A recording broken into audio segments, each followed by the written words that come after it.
मेरा नाम अंजलि है। मेरी शादी पवन से हुई थी। पवन एक जिम्मेदार लड़का था और अपने घर का इकलौता बेटा था।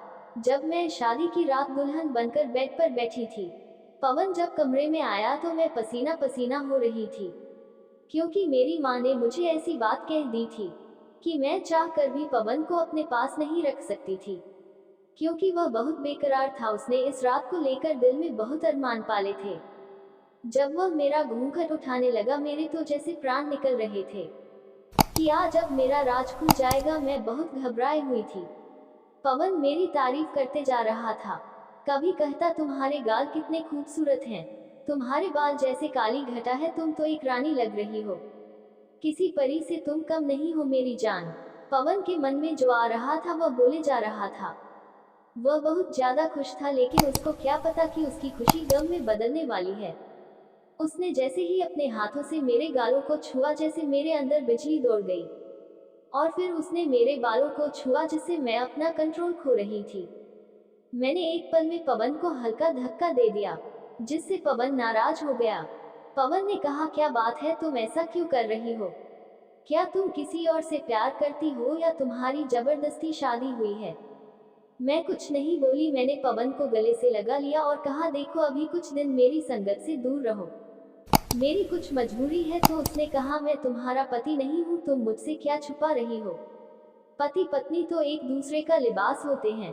तुम मुझसे कुछ भी मत छुपाओ, जो हो साफ साफ बताओ, और मैं ये राज जानकर ही मानूंगा।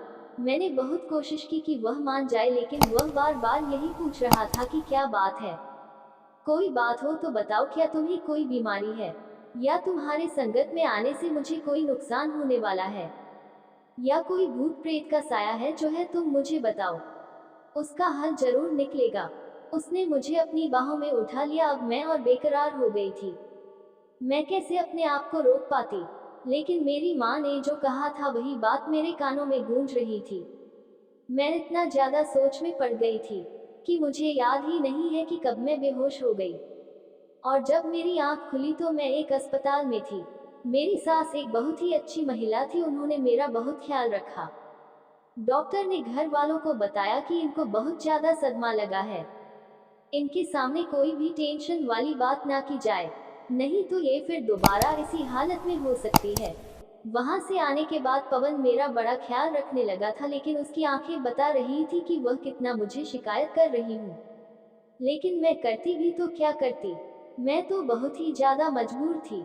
मैं कमरे में अकेली थी, शादी का माहौल था, अभी कुछ मेहमान घर पर ही थे। उन्होंने पवन से खूब हंसी कि पवन की मामी कह रही थी, क्या पवन बाबू एक रात में ही दुल्हनिया को बेहोश कर दिए? अरे वह तुम्हारी है, जिंदगी भर के लिए तुम्हारी है। और सब लोग हंसते, और लोग भी जो थे तरह तरह की बातें कहते और हंसते, और इन लोगों को हंसने का मौका तो मैंने ही दिया था, मैं करती भी तो क्या करती। रात को जब पवन कमरे में आया तो उसने कहा, देखो, मुझे एक चाय बनाकर पिला दो। मैं किचन में चली गई चाय बनाने के लिए, तो वहां पवन भी चला आया। मैंने दुपट्टा नहीं ले रखा था, जिसकी वजह से वह मुझे देखकर और भी मेरी तरफ आकर्षित हो रहा था। वह मुझे किचन के दरवाजे पर खड़ा होकर निहार रहा था और कह रहा था, भगवान तेरा शुक्र है, तूने मुझे इतनी खूबसूरत बीवी दी है। वह मेरी तारीफें किए जा रहा था और मेरे इतने करीब आ गया कि मैं उसे रोक नहीं पाई, और उसने कसकर मुझे अपनी बाहों में ले लिया। उसको चाय नहीं पीनी थी, उसको तो आज मेरे साथ संगत में आना ही था, और उसने मुझे इतना बेकरार कर दिया था, और मैं खुद भी बहुत बेकरार था। अब जहाँ इतनी बेकरारी हो, वहाँ कोई भी मजबूरी, कुछ भी हो, मामला गड़बड़ हो ही जाता है। और वही हुआ जो मैं नहीं चाहती थी। उसने अपने सारे अरमान पूरे किए और मेरे ऊपर तो जैसे आसमान टूट पड़ा था। अब मुझे एकदम ही सुकून नहीं था, क्योंकि अब पूरे घर वालों को मेरी समस्या मालूम होने वाली थी, जो मैं नहीं चाहती थी। लेकिन जो होना होता है उसे कोई नहीं रोक सकता। जब 3 महीने हो गए तो पवन ने मेरा चेकअप एक लेडी डॉक्टर से कराया। डॉक्टर ने जब मेरा अल्ट्रासाउंड किया तो दंग रह गई। डॉक्टर मेरा अल्ट्रासाउंड कर रही थी तो कभी मेरी तरफ, कभी स्क्रीन की तरफ, कभी मेरी तरफ, कभी स्क्रीन की तरफ देख रही थी।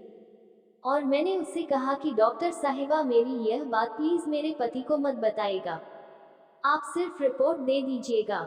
लेकिन डॉक्टर ने कहा अगर वह पूछेंगे तो हमें बताना ही पड़ेगा, नहीं तो हमारे ऊपर से लोगों का विश्वास उठ जाएगा। डॉक्टर ने सारी बात पवन से बता दी। पवन एकदम खामोश हो गया, मानो उसका पूरा संसार ही सूना हो गया। वह गम में पूरी तरह डूब गया। और जब हम लोग घर आए तो माँ ने पूछा कि बेटा क्या हुआ, घर में कब पोती पोता आएंगे?